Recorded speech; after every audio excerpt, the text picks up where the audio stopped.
अस्सलाम वालेकुम। उम्मीद करती हूँ आप सब ठीक ठाक होंगे। मैं अमेरिका पहुँच चुकी हूँ और ये व्लॉग मैंने आप सब के लिए बनाया है। ये जो मेरा पूरा सफ़र था, जो मैंने एक्सपीरियंस किया, आप लोग ज़रूर देखें। जिस तरह हम जब ट्रैवल के लिए निकलते हैं तो बहुत सारी ऐसी बातें होते हैं जो हमें कहा जाता है कि इतना सख्त होता है, मुश्किल क्वेश्चंस होते हैं इमिग्रेशन के टाइम। तो ये वीडियोज़ लाजमन देखें, ये वीडियो आप लोगों के लिए है। खुजदार से मैं कराची पहुंच गई, फिर कराची 2 बजे, रात के 2 बजे मैं एयरपोर्ट पहुंच गई। उसके बाद FIA इमिग्रेशन हुआ, जिसमें पूछा गया कि आप कहाँ जा रही हैं, क्यों जा रही हैं, कब तक वापस आएंगे। तो उसके बाद ये सब सवाल पूरे करके मैंने अपना बोर्डिंग मेरा हो गया और मैं आगे जा रही थी जहाँ पे मुझे बैठना था और इंतज़ार कर रही थी। सबसे पहले मैं गई थी और कोई नहीं था। रात के 3 बजे थे। उसके बाद फ़्लाइट के लिए हम निकले और फिर मैं आ गई, यहाँ बैठ गई, अपना सीट ढूंढ रही थी। फाइनली मैं बैठ गई और आगे देखते हैं कि अभी इस्तांबुल के लिए कराची से मैं यहाँ निकली थी 6 बजे, सुबह के 6 बजे। 3 घंटे पहले एयरपोर्ट पहुँचना होता है। जब आप बाहर जाते हैं किसी दूसरे मुल्क तो आपको एयरपोर्ट 2 या 3 घंटे पहले पहुँचना होता है।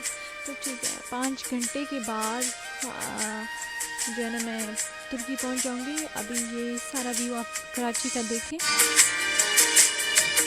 और सुबह वक्त है और मैं समझ रही थी ये खाने के लिए कुछ दे रही, लेकिन इस साइड का स्लीपिंग मास्क का और एयर प्लस के जो आप ट्रैवल करते तो आपको देखेंगे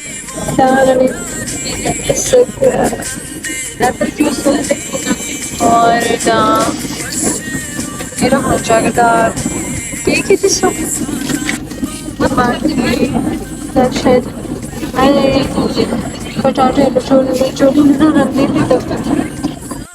टर्किश एयरलाइन है और ये मैं मूवी देख रही थी, क्योंकि कराची टू इस्तांबुल ये जो लंबा फ़्लाइट है ये तो 5 घंटे का था।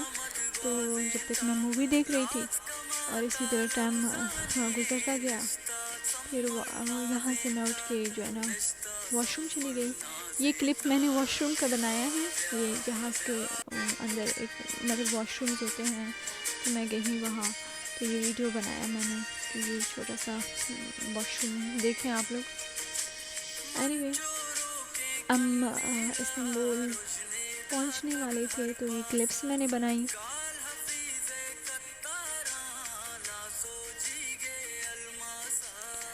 पूरे 5 घंटे के बाद हम खैर खैरियत से इस्तांबुल पहुंच गए और ये देखिए आप किस कदर ख़ूबसूरत है। क्योंकि मेरा वैसे भी मैं चाहती थी कि मैं कभी ज़िंदगी में इस्तांबुल जाऊं। मैं इस्तांबुल को देख नहीं सकी, मैं तो सिर्फ एयरपोर्ट तक ही गई थी। फिर ये लैंडिंग कर रहा है अभी। अल्हम्दुलिल्लाह फाइनली हम एयरपोर्ट पहुंच गए और अभी हम आगे जाएंगे जहां पे हमें वेट करना होगा।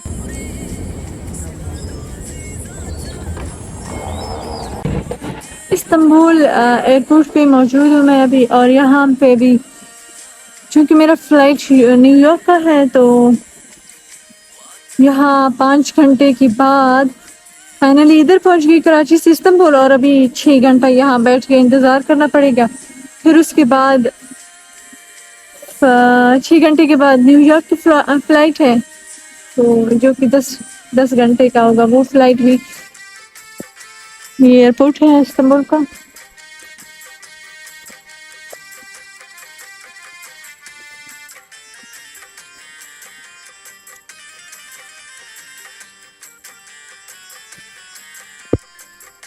पूरी रात मैं नहीं सोई थी और फिर एयरपोर्ट में इस्तांबुल पे पहुंच गई। तो यहाँ पे न्यूयॉर्क की जो फ़्लाइट थी वो यानी कि 8 घंटे तक मुझे यहाँ इंतज़ार करना पड़ा। जब तक मैं ये घूम रही थी, थोड़ा ये एयरपोर्ट देख रही थी, 8 घंटा मुसलसल इंतज़ार किया मैंने।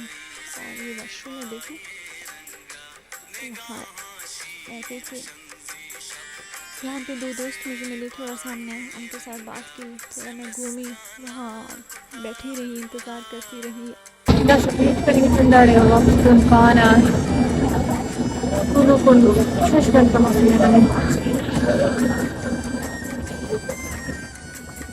ये मैक्रोनी मैंने बनाई थी वहाँ कराची में अपने लिए उठाया था मैंने। अभी यही खाऊंगी क्योंकि इंतज़ार भी कर रही हूँ और अब यही खाना पड़ेगा फाइनली।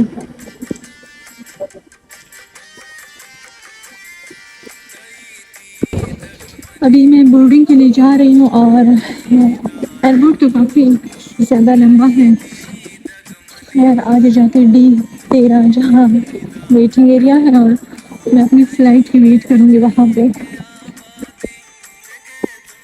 ये देखो ये किस कदर खूबसूरत है। शायद परेशानी में ये भी इससे पता चल रहा है कि ये कोई आर्टिस्ट ही इसको जानता है इसका मतलब। लेकिन खैर यहाँ मैं वेट कर रही थी, उसके बाद मेरा बोर्डिंग होना था लेकिन 2 घंटे वहाँ बैठी रही, इंतज़ार किया। बोर्डिंग के लिए मैं नर्वस थी क्योंकि मैंने सुना था कि इमिग्रेशन में बहुत सारे क्वेश्चन पूछे जाते हैं। उसके बाद मालूम हुआ कि ये इमिग्रेशन तो अमेरिका में होगा। यहाँ चेक इन के लिए हम आ गए। जी तो हमारी चेकिंग हो गई, अभी हम आगे जाएंगे फिर वहाँ पे इंतज़ार करेंगे।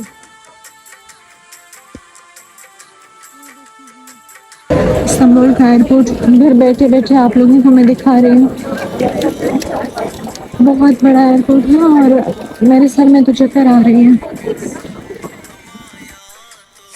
चेक इन के बाद अभी आगे मैं जा रही हूँ जहाँ पे 2 घंटे और मुझे वेट करना पड़ा। और ये देखिए जी यहाँ आ गई। मैंने कोई चीज़ तो नहीं लिया, खैर ये वीडियो बनाया। देखिए आप लोग परफ्यूम हैं ये सारे। दस्तखाने तुलोकुन में हश्त कंटनाय दस्तखाने एयरपोर्ट तुलोकुन और बाल तम तरिंगानो इस्तना सिट्टा। दुनिया का मुश्किल तरीन काम इंतज़ार है जो 8 घंटे के इंतज़ार के बाद स्टिल मैं वेट कर रही थी, फिर भी वेट कर रही थी। उसके बाद हमारी जो है चेकिंग शुरू हो गई फिर से फ़्लाइट के लिए। और यहाँ पे आपसे पूछते हैं कि आपका टिकट वीज़ा सब कुछ देखते हैं। इस्तांबुल में सिक्योरिटी सिस्टम आप देखें और इसी लाइन के साथ सीक्वेंस से आगे मैं भी चली गई, फिर मेरी चेकिंग हो गई, फिर फाइनली मैं आके बैठ गई। और इस्तांबुल सिक्योरिटी वालों ने इस लेडी से इस कुत्ते के बारे में इतना इन्वेस्टिगेशन किया, बहुत ख्वार किया इसको। तो अभी हम फाइनली जा रहे हैं।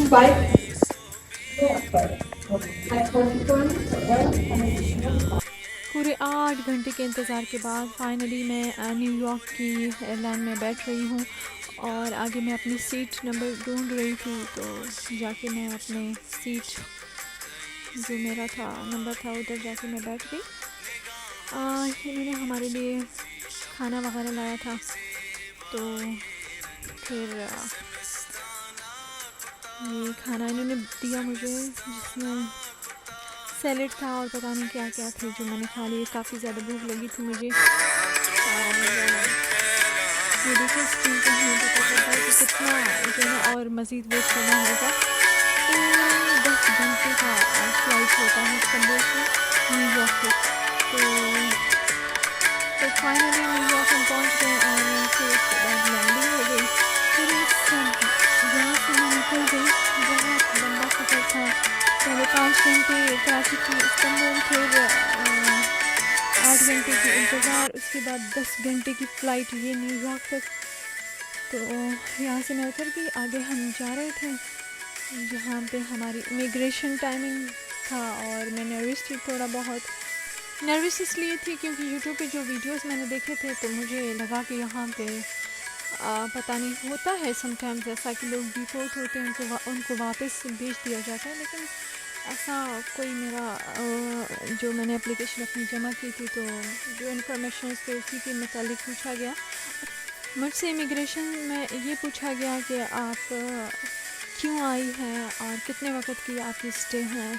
वीज़ा देखते हैं, आपकी पासपोर्ट, और आपको वापस भी जाना होता है वो डेट भी देखते हैं, आपके डॉक्यूमेंट्स है वो भी चेक करते हैं। उसके बाद अगर इनको कोई डाउट हुआ तो वो आपको वापस भी भेज सकते हैं।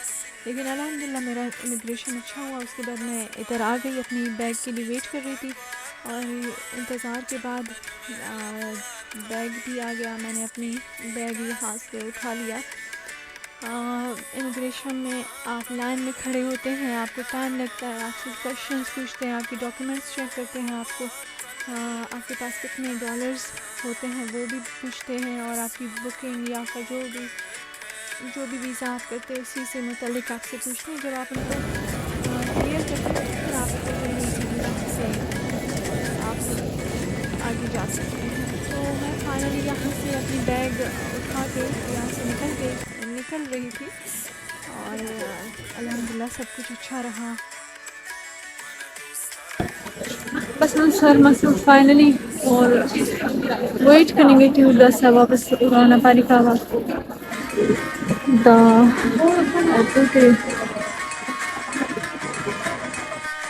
रात से मैं नहीं सोई थी और काफ़ी थकावट थी, तो यहाँ पे मैंने थोड़ा बहुत इंतज़ार किया।